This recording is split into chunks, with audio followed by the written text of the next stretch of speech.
বাংলাদেশের দিকে এই মুহূর্তে তাকাতে হয়। সবথেকে বড় প্রশ্ন হচ্ছে যে বাংলাদেশের নির্বাচন কবে হচ্ছে। ইতিমধ্যেই কিন্তু সে মাস ঘোষণা করা হয়েছে যে ডিসেম্বরেই হবে বাংলাদেশের নির্বাচন। যে ইউনূসের দেশে নির্বাচন নিয়ে এক প্রকার তারিখের পর তারিখ নিয়ে তালবাহানা করছিল ইউনূস, সেই জায়গা থেকে হঠাৎই ঘোষণা যে ডিসেম্বরে হবে বাংলাদেশের নির্বাচন, হাসিনার দলকে ছাড়াই হবে বাংলাদেশের নির্বাচন। বড় ইঙ্গিত দিয়েছে এই মুহূর্তে বাংলাদেশের নির্বাচন কমিশনার। যাব বিস্তারিত আমাদের সঙ্গে যুক্ত হয়েছে প্রতিনিধি শেখ মনিরুল।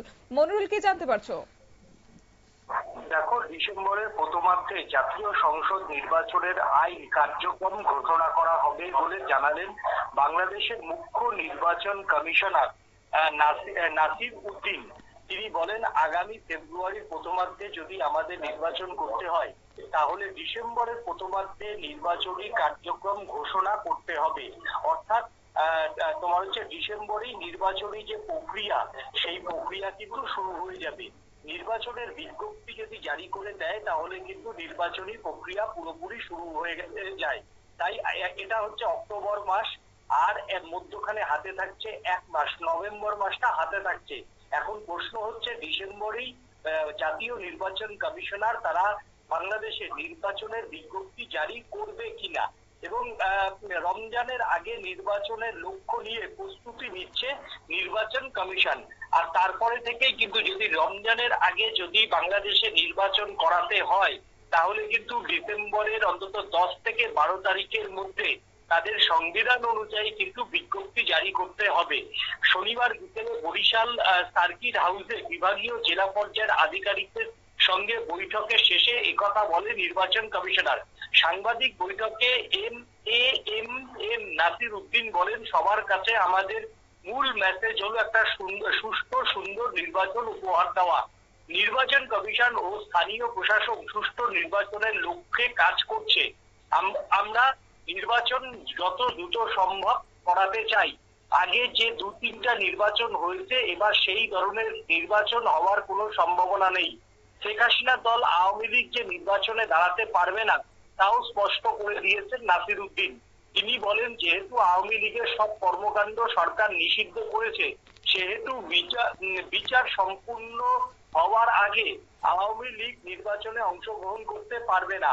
যদিও নির্বাচনের আগে বিচার সম্পন্ন হয় তখন সেটা দেখা যাবে বলে তিনি জানিয়েছেন।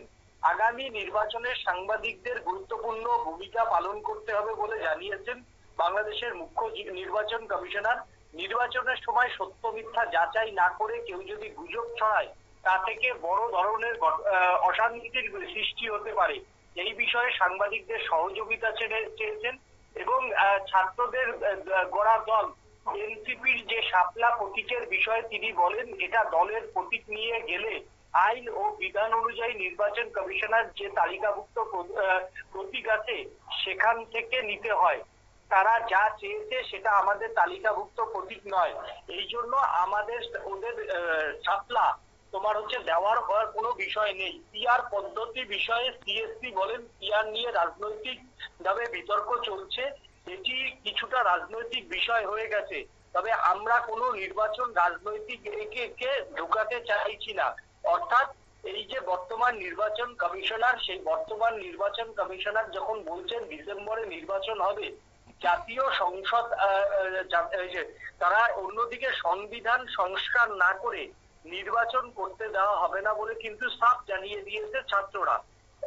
এখন দেখার যে নির্বাচন কমিশনার সর্বদলীয় বৈঠক নভেম্বরে তিনি আয়োজন করেন কিনা, এটাই দেখার এখন। ধন্যবাদ। আপনারা শুনলেন, অর্থাৎ জানা গেছিল যে 2025-এর শেষের দিকে কিংবা 2026-এর শুরুর দিকেই বাংলাদেশের নির্বাচন অনুষ্ঠিত হতে যাচ্ছে। সেই জায়গা থেকে এবার নির্বাচন কমিশনার তিনি জানিয়ে দিয়েছেন যে ডিসেম্বরে হচ্ছে, এবং অন্যদিকে সাম্প্রতিক সময়ে বাংলাদেশে কিন্তু আওয়ামী লীগকে নিষিদ্ধ করেছে সরকার, এবং তার পরিপ্রেক্ষিতে এবার আওয়ামী লীগ কিংবা হাসিনার দল থাকছে না এবারের নির্বাচনে। নিয়ে নিচ্ছে ছোট্ট একটি বিজ্ঞাপন বিরতির সঙ্গে থাকুন।